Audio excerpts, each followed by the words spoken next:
بعض ہستیاں روحانی طور پہ ترقی کرتے کرتے کسباً ایک مقام پر پہنچتی ہیں، اور بعض ہستیاں نبی کا جز ہو کر بدعتم منی، جیسے سیدہ کائنات کے لیے کہا کہ پیدائشی طور پہ نبی کا حصہ لے کے پیدا ہوتی ہیں، اس روحانیت کا، اس امر حق کا حصہ جز لے کے پیدا ہوتی ہیں۔ جب اس جزئیت کی حامل بن کے آئیں یا کسب کر کے تقوی مجاہدہ کر کے اس درجے پر پہنچے، جب اس مقام پر پہنچتے ہیں کہ ان کے اندر نور حق روشن ہو جاتا ہے، تو یہ نور جبلت، اس کو میں جدید اصطلاح میں کہوں گا نور جبلت اور ازلی عنایت۔ تو جب من کے اندر نور جبلت روشن ہو جاتا ہے اور ازلی عنایت روشن ہو جاتی ہے، تو وہ نور اللہ کا اتنا غالب اور طاقتور ہو جاتا ہے، کروڑوں اربوں سورج بھی اس روشنی کا مقابلہ نہیں کر سکتے۔ اندر نور ازلی اور عنایت ربانیہ اور نور جبلت اتنا روشن ہوتا ہے کہ حق اور باطل بالکل ہتھیلی کی طرح صاف صاف اس کو اندر نظر آتا ہے، ثواب و خطا نظر آتا ہے، خیر و شر نظر آتی ہے، صحیح اور غلط نظر آتا ہے۔ ہم تو اس لیے ٹھوکر کھاتے ہیں کہ نظر نہیں آتا، یا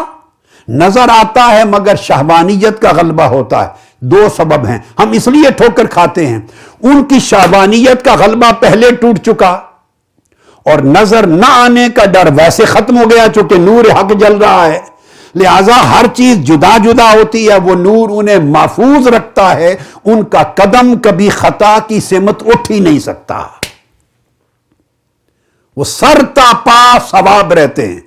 سر تا پا ظاہر و باطن میں حق رہتے ہیں، وہ ہدایت کا نمونہ رہتے ہیں۔ اور ایک دلچسپ بات یہ،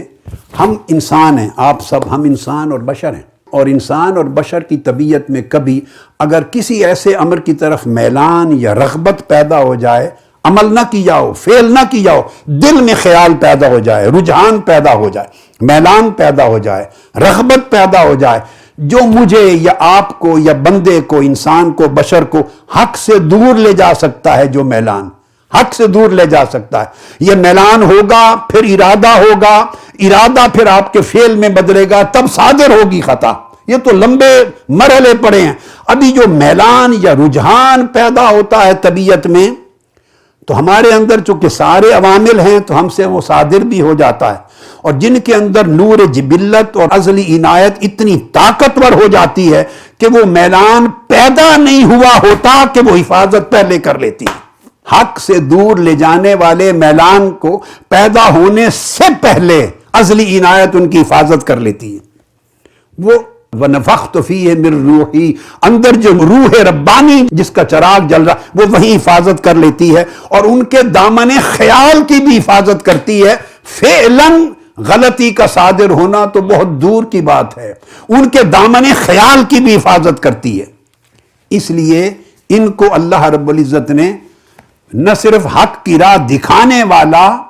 اور حق کی راہ بتانے والا نہیں بنایا، بلکہ خود ان کو حق بنا دیا،